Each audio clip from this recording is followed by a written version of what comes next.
नमस्ते प्रिय हिंदू भाइयों और बहनों। आज हम एक और सुंदर और गहराई से अर्थपूर्ण हिंदू पर्व का अन्वेषण करते हैं, चैत्र नवरात्रि। आइए आरंभ करें। भारतीय उपमहाद्वीप के विशाल विस्तार में वर्ष के भीतर कुछ ऐसे क्षण आते हैं जब प्रकृति की लय शांतिपूर्वक बदलती है। शीत ऋतु अपनी पकड़ ढीली करती है, हवा कोमल हो जाती है, वृक्षों पर कलियां फूटने लगती हैं, पृथ्वी जाग उठती है।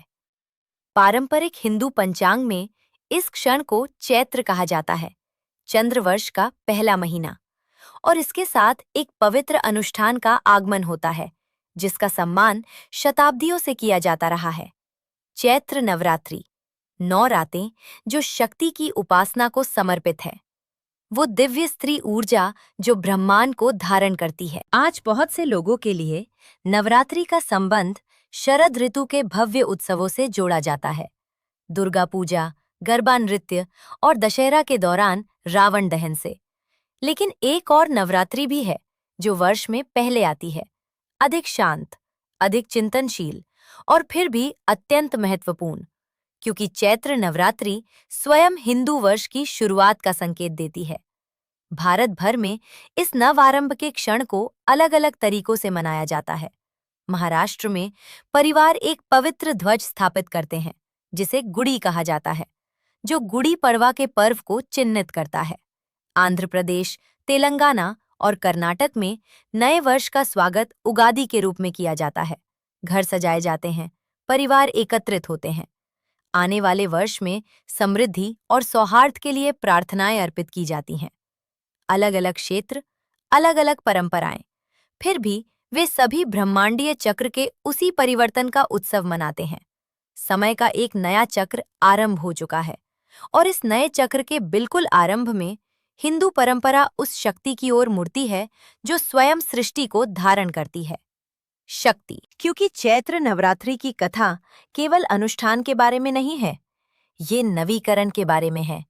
पृथ्वी का नवीकरण, समाज का नवीकरण और मानव आत्मा का नवीकरण। हिंदू शास्त्र अक्सर ब्रह्मांड में एक आवर्ती क्रम की बात करते हैं।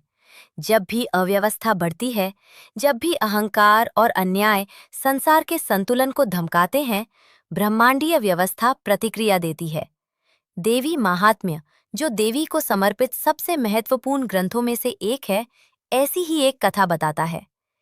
एक समय एक शक्तिशाली असुर था जिसे महिषासुर कहा जाता था। महान तपस्याओं के माध्यम से उसने अपार शक्ति प्राप्त की, लेकिन ज्ञान के बिना शक्ति शीघ्र ही अत्याचार में बदल गई। महिषासुर ने स्वर्गलोक पर अधिकार कर लिया। उसने देवताओं को पराजित कर दिया और लोकों में अराजकता फैल गई। देवता, जो अकेले उसे पराजित करने में असमर्थ थे, एक साथ एकत्रित हुए। अपनी निराशा में कुछ असाधारण हुआ।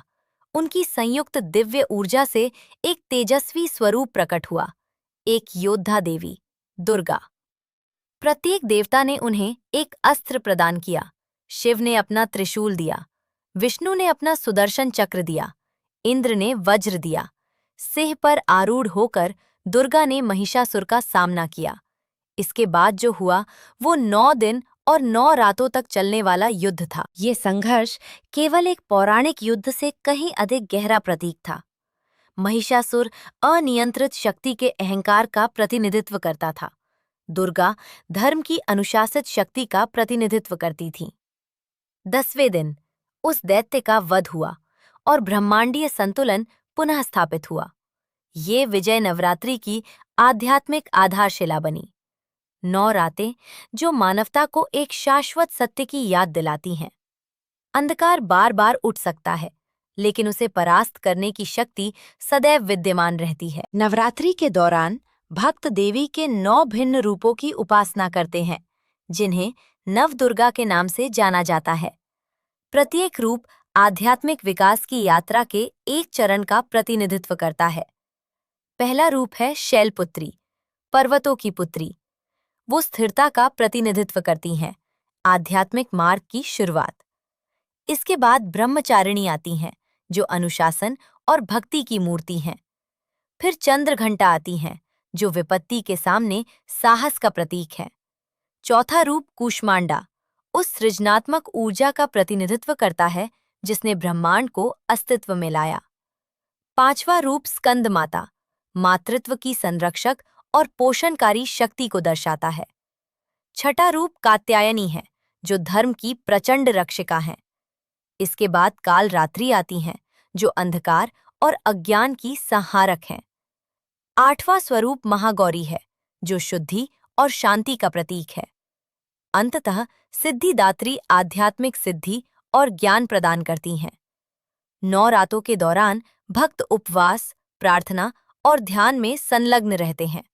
लेकिन इन अनुष्ठानों का एक गहरा अर्थ भी है।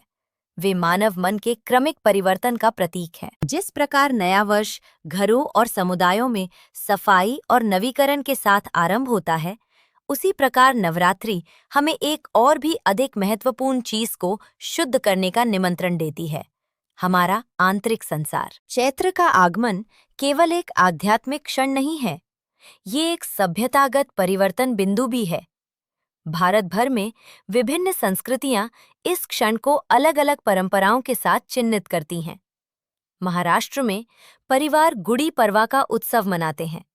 घरों के बाहर एक सजाया हुआ दंड स्थापित किया जाता है। उसके शीर्ष पर एक तांबे का पात्र और एक चमकीला रेशमी वस्त्र होता है। ये ध्वज गुड़ी, विजय, समृद्धि और दिव्य आशीर्वाद का प्रतीक है। ये माना जाता है कि ये आने वाले वर्ष के लिए घर में शुभ ऊर्जा का स्वागत करता है। और दक्षिण की ओर उगादि का उत्सव उसी नए आरंभ को चिन्हित करता है। घरों को आम के पत्तों से सजाया जाता है।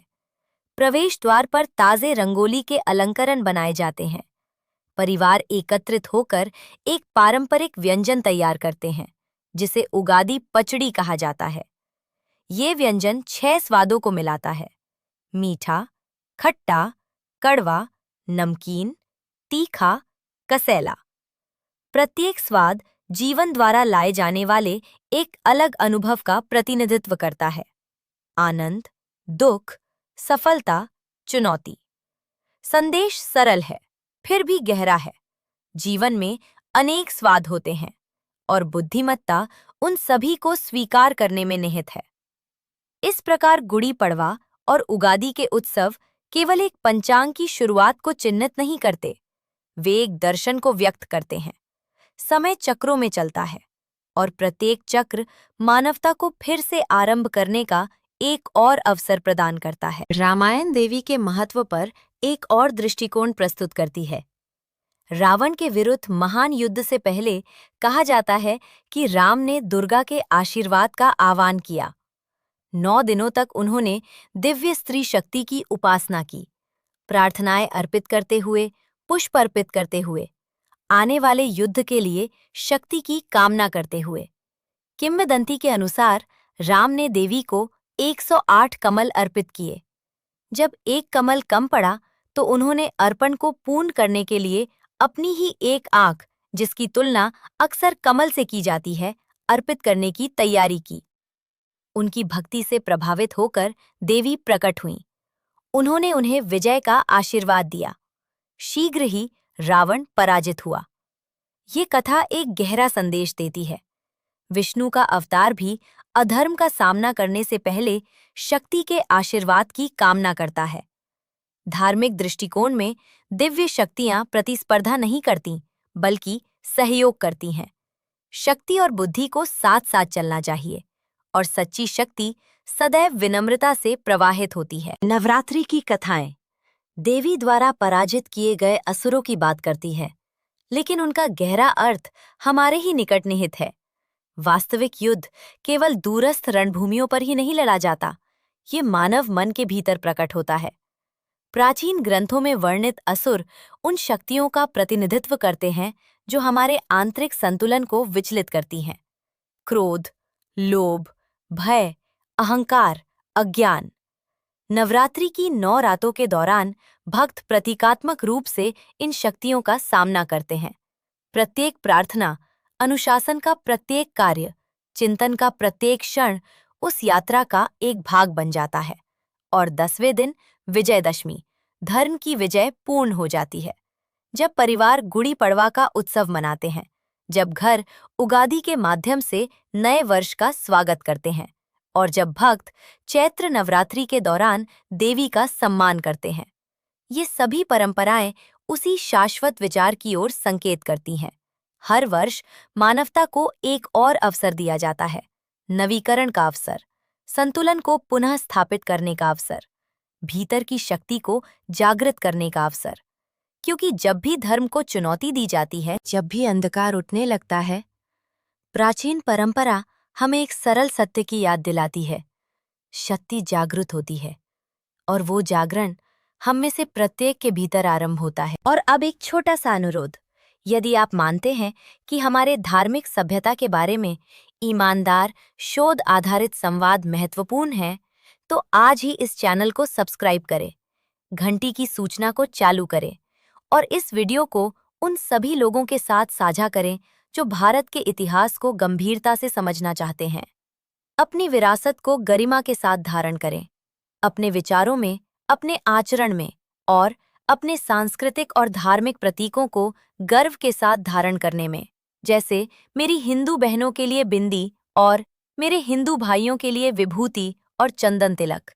क्योंकि एक जागरूक समाज एक सशक्त समाज बनता है। मैं आपसे फिर मिलूंगी जल्द ही। जय हिंद, जय भारत, वंदे मातरम।